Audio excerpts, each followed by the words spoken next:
Lompatan Keyakinan, memasuki Animus. Tahun 2016.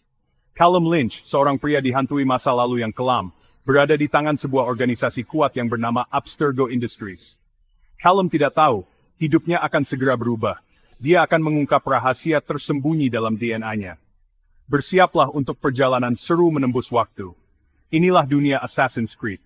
Callum akan memulai petualangan yang belum pernah ada sebelumnya. Bayangkan masuk ke dalam ingatan leluhurmu. Dia akan merasakan sejarah secara langsung. Callum akan menghadapi bahaya, intrik, dan pertempuran epik. Hidupnya dan Nasu Mansan. Callum Lynch, terasing di masa kini. Callum Lynch bukanlah pria biasa.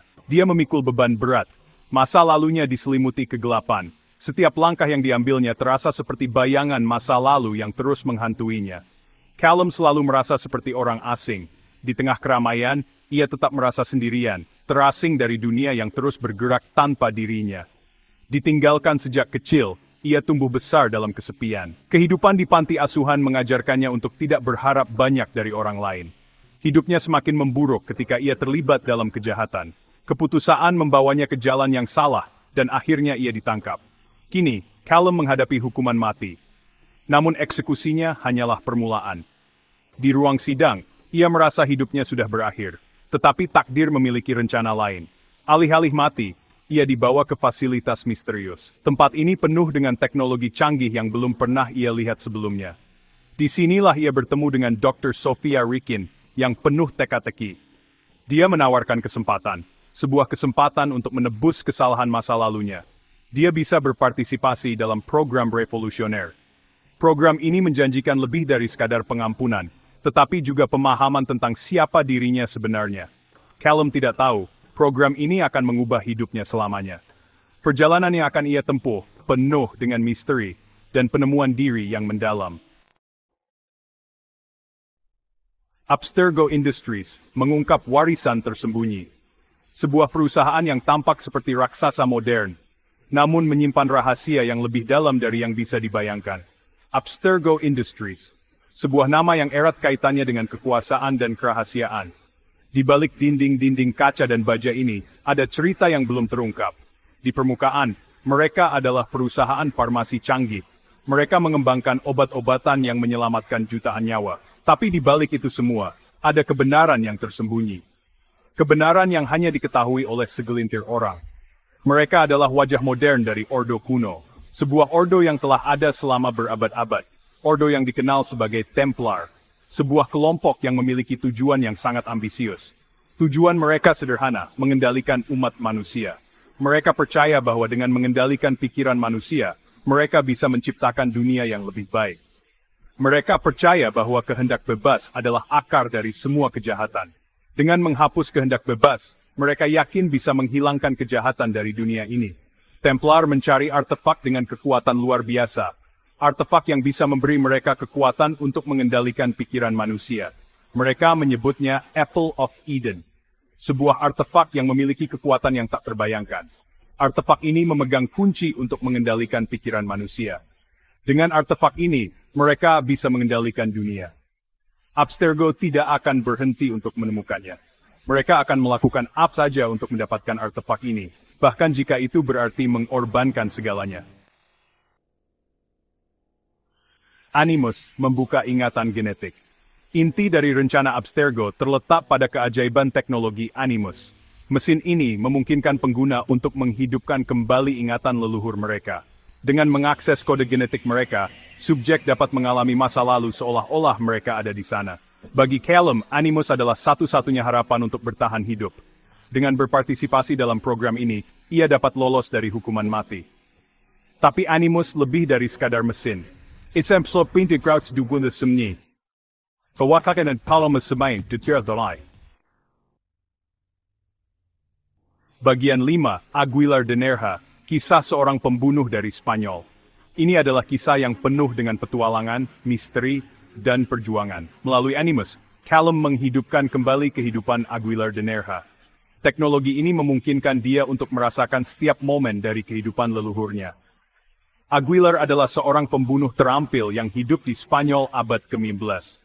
Dia dikenal karena keahliannya dalam bertarung dan kemampuannya untuk bergerak tanpa terdeteksi.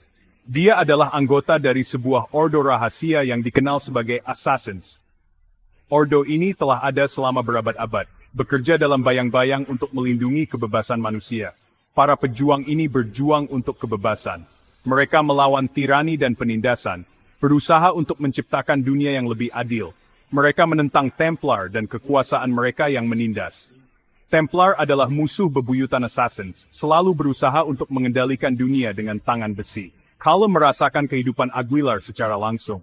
Setiap langkah, setiap keputusan, dan setiap pertempuran terasa nyata baginya. Dia merasakan sakitnya, kebahagiaannya, dan dedikasinya yang tak tergoyahkan pada tujuan Assassin. Dia mempelajari cara-cara Assassins, memahami filosofi mereka, dan mengapa mereka berjuang. Dia menguasai keterampilan mereka dalam bertarung, menyelinap, dan parkour. Latihan ini tidak hanya menguji fisiknya, tetapi juga mentalnya. Callum menemukan dunia tersembunyi penuh intrik dan bahaya. Setiap sudut menyimpan rahasia, dan setiap langkah bisa membawa kematian. Ini adalah dunia di mana hanya yang terkuat dan paling cerdik yang bisa bertahan. Bagian 6. Apple of Eden. Artefak yang diinginkan. Apple of Eden. Sebuah artefak mistis yang diselimuti legenda, dikatakan memiliki kekuatan untuk mengendalikan pikiran. Baik Assassins maupun Templar menginginkan kekuatannya. Templar ingin menggunakan Apple untuk tujuan jahat mereka sendiri. Assassins bertekad untuk menjauhkannya dari tangan mereka. Misi Aguilar jelas, dia harus menemukan Apple sebelum Templar. Perjalanannya membawanya melintasi Spanyol. Dia mendapi bahaya di setiap sudut. Nasib kehendak bebas tergesimbatir. Bagian 7. Templar vs Assassins, perjuangan yang abadi. Pertempuran antara Assassins dan Templar tidak lekang oleh waktu. Ini adalah benturan ideologi. Assassins berjuang untuk kebebasan dan kehendak bebas. Mereka percaya pada kekuatan individu. Templar mencari kendali dan ketertiban. Mereka percaya bahwa umat manusia harus dipandu oleh tangan yang tegas. Konflik kuno ini terjadi baik di masa lalu maupun masa kini. Callum menemukan dirinya terjebak di tengah-tengah. Dia harus memilih pihak. Akankah dia merangkul Warrington Wysesin ataukah dia akan memilih memilih Templar? Bagian 8. Gema masa kini. Garis keturunan Assassin berlanjut. Semakin dalam Callum menyelami ingatan Aguilar, ia menemukan kebenaran yang mengejutkan. Darah Assassin mengalir di nadinya. Dia adalah keturunan Aguilar. Penemuan ini mengubah segalanya. Callum tidak sendirian. Dia bertemu dengan keturunan Assassins lainnya. Mereka telah ditangkap oleh Abstergo. Sekarang, mereka harus bekerja sama untuk melarikan diri. Markham Idris Spain keterampilan Boldebright Riz dan Buran Fritzebenculik. Bagian 9. Membebaskan diri. Pemberontakan Callum. Callum tidak bisa tinggal diam. Niat Abstergo yang sebenarnya menjadi jelas. Mereka hampir menemukan Apple of Eden. Dia harus melepaskan diri dari kendali mereka. Dia harus merangkul warisan assassinnya. Callum mengumpulkan teman-teman tawanannya. Mereka akan melawan penindas mereka. Mereka akan merebut kembali kebebasan mereka. Saatnya, revolusi telah tiba. Bagian 10. Pertempuran terakhir. Pertempuran untuk kebebasan. Panggung telah siap untuk pertempuran epik. Callum dan rekan-rekan assassinnya berhadapan dengan kekuatan Abstergo. Nasib Apple of Eden dipertaruhkan. Masa depan kehendak bebas dipertaruhkan. Ini adalah pertempuran untuk selamanya. Callum harus menggunakan semua keterampilannya untuk bertahan hidup.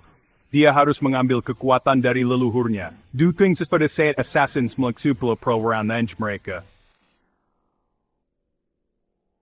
Bagian 11. Assassin's Creed, warisan yang terukir dalam waktu. Assassin's Creed lebih dari sekadar film. Ini adalah kisah tentang kekuatan kebebasan yang abadi. Ini adalah kisah tentang perjuangan melawan penindasan. Ini adalah kisah tentang ikatan yang menghubungkan kita melalui waktu. Perjalanan Callum mengajarkan kita bahwa kita tidak terikat oleh masa lalu kita. Kita memiliki kekuatan untuk memilih takdir kita sendiri. Kita memiliki kekuatan untuk memperjuangkan apa yang kita yakini. Assassin's Creed tetap hidup.